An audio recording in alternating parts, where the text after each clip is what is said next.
Ambati silks Kanchipuram sorry store now in Vijayawada. Exclusive పట్టు saris, సల్వాస్ and lehengas. నమస్తే రమగారు. నమస్తే జయ. రమగారు, మనకి ఈ నెలలోనేమో సూర్యగ్రహణం, అవును. 2 గ్రహణాలు ఉన్నాయి. ఏం చక్క మనకి పండుగలకి కొంచెం ఇబ్బందిదాయకంగానే అనిపిస్తుంది. అంటే ఇటు చేసుకోవాలా అటు చేసుకోవాలా చిన్న కన్ఫ్యూజన్ కూడా ఏర్పడుతుంది కదా. తర్వాత ఈ సూర్యగ్రహణానికి సంబంధించి కూడా రకరకాల వార్తలు వింటున్నామండి. చాలా సంవత్సరాల తర్వాత వస్తుందని. మరి దీని ప్రభావం మన మీద ఎంతవరకు ఉంటుందో ఉండదో తెలియదు, కానీ కొన్ని భయాలు వింటున్నాము. అట్లా ఏం లేదు, భయపడాల్సిన అవసరం లేదు, రెగ్యులర్గా ఎప్పుడు వచ్చేలాంటి గ్రహణాలే అంటున్నారు. మీరేం చెప్తారు? ప్రతి గ్రహణానికి ఓ పేరు పెడుతూ ఉంటాం మనం. ఎప్పుడు జరగలేదు. 350 సంవత్సరాల తర్వాత, 430 సంవత్సరాల తర్వాత, 225 తర్వాత, 100 ఏళ్ళ తర్వాత గ్రహణాల్లో ఏవో చిన్న చిన్న సమయాల్లో మార్పుల వల్ల అట్లా ఇలాంటిది ప్రోగ్రాము ఇంతకుముందు జరగలేదు అని. అయితే ఇండియాలో కనపడదు, కానీ మన మీద దాని ప్రభావం ఉంటుంది. ఇలాంటి వాక్యాలు వింటూనే ఉన్నాం. అవును. అయితే ఇది పండక్కి ఎంత మటుకు అడ్డం పడుతుంది అనేది ఒకసారి చూడాల్సిన సంగతే. సూర్యగ్రహణం ఏంటంటే ఇది పాక్షిక గ్రహణమే ఉంది, మనకి కొంత సమయమే కనపడుతుంది.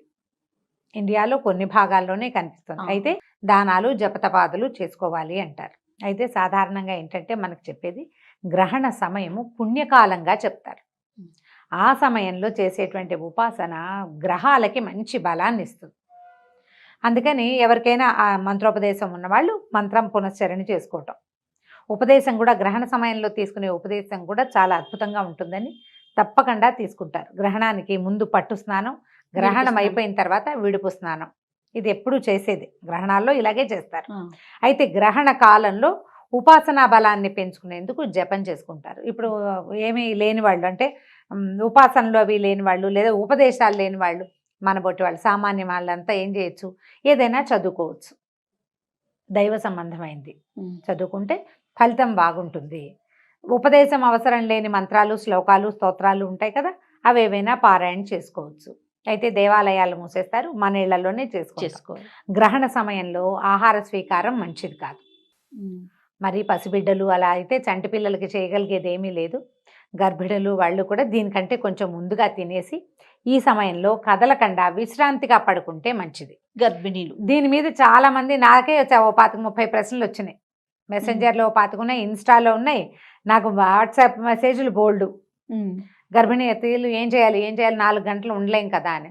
మధ్యాహ్నం 2 గంటలకు 2 తర్వాత తినేసి అప్పుడు పడుకుంటే విశ్రాంతిగా 4 తర్వాత నిద్రపోయేందుకు ప్రయత్నం చేయండి. సూర్యాస్తమయం అయితే 6:30, 6:30 కల్లా అయిపోతుంది. అప్పుడు తీసుకోవచ్చు. 7-7:30 అయ్యాక స్నానం చేసి తీసుకోవచ్చు. ఈ కాసేపు తినకపోతే ఏదైనా గ్లూకోజ్ అదైపోతుంది ఇదైపోతుంది ఇలాంటి భయాలు అయితే ఎక్కువగా ఉండవు. నిద్రపోతే సరిపోతుంది కదా, పడుకోవచ్చు. గర్భిణులు తిరగద్దు బయటికి, పిల్లల్ని కూడా బయటికి రానివ్వకుండా ఉండడమే మంచిది. పిల్లలు కాస్త అటు ఇటు ఆడుకున్నా ఏం పర్వాలేదు అనుకుని కనపడదు పెద్దగా, మనకి కొంచెం సమయమే మనకు కనిపించే సమయం. కాబట్టి అంత కంగారు లేదు, అంత ఆలోచించాల్సిన అవసరము లేదు. చేయవలసిన దానాలు అవి మనకి సోషల్ మీడియా అంతా కోళ్ళు వగైరా పక్షుల్లాగా కూసేస్తున్నాయి కనిపిస్తాయి. ఇవి దానం చేసుకోవాలి అని. అవేవో సాంగంగా దానం చేయకపోయినా మీరు స్వాతి నక్షత్రం అయితే దైవ ప్రార్థన చేసుకోండి, మీకు ఉపకరిస్తుంది. అది దానం చేయగలిగితే మంచిదే. చేయలేకపోతే నమ్మకం లేదు మీకు మనకి నమ్మకం ఉన్నా లేకపోయినా రాత్రి పగలు తప్పవచ్చు. నేను నమ్మను, రాత్రి అవుతుందని ఆగుతుంది అది. ఇక్కడ కూర్చుంటావు, పగలు రావాల్సిందే. మహా అయితే నువ్వు నిద్రపోకుండా ఉంటావు, అంతే తప్పిస్తే రాత్రిని మాన్పలేం కదా. జరగాల్సినవేవో జరిగిపోతాయి. అది దీనివల్లే వచ్చిందని నీకు తెలుస్తుంది, తెలియకపోతుంది. అవును, అంతే జరిగేది. కాబట్టి దైవ ధ్యానం చేసుకోండి, దైవం మీద నమ్మకం ఉన్నవాళ్ళు. లేకపోతే ఇక చేయగలిగేది ఏమీ లేదు. అంతే కదా. ఈ ప్రెగ్నెన్సీలో వీడు మీరు నమ్మినా నమ్మకపోయినా ఇలాంటివి అనుమానాలు ఉన్నప్పుడు మనకి పెద్దవాళ్ళు చెప్పేటప్పుడు కాస్త ప్రశాంతంగా కూర్చుని ఆ వేళకి ఏమీ తినకుండా మంచినీళ్ళు తాగటం, తిరగటం, ఏదైనా కట్ చేయటం, లేచి అటు ఇటు తిరగటం, బయటికి వెళ్ళిపోవటం, బాత్రూమ్కి వెళ్ళకపోతే ఎలా అని అడుగుతుంటారు కొంతమంది. ఆ మాత్రం కదలికలు చెయ్యొచ్చు, విపరీతమైన చేష్టలు చేయకూడదని. పనులు అవి చెయ్యొద్దు, తిరగద్దు, శారీరకమైన శ్రమ ఇవ్వద్దు, అది చెప్తారు. ఇప్పుడు అందుకని మరి అన్నపానీయాలు అంటే టాయిలెట్ కూడా వెళ్ళకూడనంత కాదు కదా. అంత కాదు, విశ్రాంతిగా మంచం మీద పడుకోవటం, ఈ కూర్చుని తరగటము, ఏదైనా చెయ్యటము, ఒత్తటము, నీళ్లు తోడడం అలాంటి పనులు చేయనిచ్చేవాళ్ళు కాదు. ఇప్పుడు ఎందుకంటే నిజంగా మనకి ప్రపంచంలో ఎన్నో విశేషాలు ఉన్నాయి. ఖగోళంలో ఏం జరుగుతుందో ఇప్పుడు ఈ గ్రహణం అంటే ఏమిటి, ఒక గ్రహం ఇంకో గ్రహానికి అడ్డం రావటం అవునవును. కదా. మన ప్రమేయం ఉందా దాంట్లో? లేదు. లేదు. ఆ సమయంలో ఏం జరుగుతుందో మనకు తెలియదు. ప్రపంచంలో అగ్నిపర్వతాలు ఉన్నాయి, ఇలా ఇంకోటి ఉన్నాయి, ఇంకోటి ఎన్ని రకాలు ఉన్నాయి, అవన్నీ వాటంతట అవే చేస్తున్నాయి. మన ప్రమేయం లేదు. మన లివింగ్లో కూడా, మన జీవితంలో కూడా మన ప్రమేయం లేకుండానే పుట్టేస్తాను పోతూ ఉంటాం మనం. అవునండి. మనకు తెలియదు వాటి సంగతి. మనకి తెలియని దాని గురించి మనం ఎందుకు వాదించాలి? ఎవరో పెద్దలు మనకి ఇలాంటి నిర్దేశనం చెప్పారు, జాగ్రత్తగా ఉండండి అని. పాటిస్తే సరిపోలా? అంతే. నువ్వు ప్రశ్నిస్తావు, పోనీ నీకు ఒక ఆన్సర్ తెలుసా?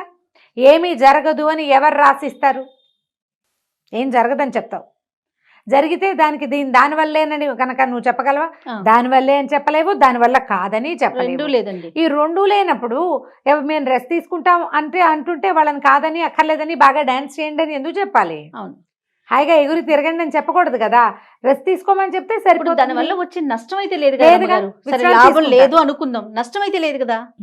ఓ 3-4 గంటలు విశ్రాంతే కదా. కాబట్టి విశ్రాంతి తీసుకోండి. గర్భిణీ స్త్రీలు ప్రశాంతంగా ఉండండి. పూజా విధానం చేసుకోగలిగే వాళ్ళు చేసుకోండి. ఖచ్చితంగా గ్రహణ సమయాల్లో ఆహార స్వీకరణ అంత మంచిది మాత్రం కాదు. తినకుండా ఉండడం మంచిది. మన ఇంట్లో నిలవ పచ్చళ్ళు, పప్పులు, ఒప్పులు అవి ఉంటే వాటిలలో దర్భలు వేసుకోవటం, దర్భగడ్డిని తెచ్చుకుని వేసుకోవటం. ఉపనయనం అయిన వాళ్ళు మన గ్రహణ స్నానం అయిన తర్వాత యజ్ఞోపవీతాన్ని మార్చుకుంటారు, యజ్ఞోపవీతం మార్చుకోవటము. ఇది చేయొచ్చు ఇంత మటుకు. దీని మీద పెద్దగా ఆలోచన లేదు. ముందు రోజు హాయిగా పండగ చేసుకుంటాం, బోళ్ళని రకరకాల పపాలు చేసుకుని తినేస్తాం, అయిపోతుంది అంతే. ఓ భయపడొద్దు, అందుకని మన పెద్దవాళ్ళు చెప్పింది కొట్టి పారేయొద్దు, అంతే కదా రమ్మగారు. అంటే పెద్ద అనుమానాలు ఏం లేవమ్మా. ఇంత మాత్రం చేస్తే చాలు. మామూలుగా గ్రహణానికి ఎలా చేస్తామో దీనికి కూడా అంతే. రెస్టే తీసుకోవాలంటున్నారు ఇంట్లో వాళ్ళు, నేను ఎలాగా అని ప్రశ్నించద్దు. రెస్ట్ తీసుకోవడానికే ప్రయత్నం చేయండి. ప్రెగ్నెన్సీ వాళ్ళు ఉన్న వాళ్ళు కొంచెం జాగ్రత్తగా ఉంటే సరిపోతుంది. అది అయిన తర్వాత 7:30-8 గంటల వేళ ఒక మాట చక్కగా స్నానం చేసి ఫ్రెష్గా అప్పుడు ఏదైనా వండుకుని పొద్దున వండుకున్నవి రాత్రి తింటాము మాత్రం ఈ రోజులో చేయపోకండి. నిలవ పెట్టకూడదు. మనం కూడా అంతే. ఎవరైనా సరే పొద్దున వండినవి నిలవ ఉంచుకుని సాయంకాలాన్ని తినద్దు. పొద్దున్న ఫినిష్ చేసేయండి. రాత్రి ఫ్రెష్గా కాస్త అన్నం వండుకుని ఏదైనా కూరనారో చపాతీలో ఏదో ఒకటి చేసుకుని అప్పటికప్పుడు అట్లా చేసుకుని తినండి. నిలవ పెట్టిన ఆహారం తినద్దు. ఓకే రమ్మగారు, నమస్తే. నమస్తే.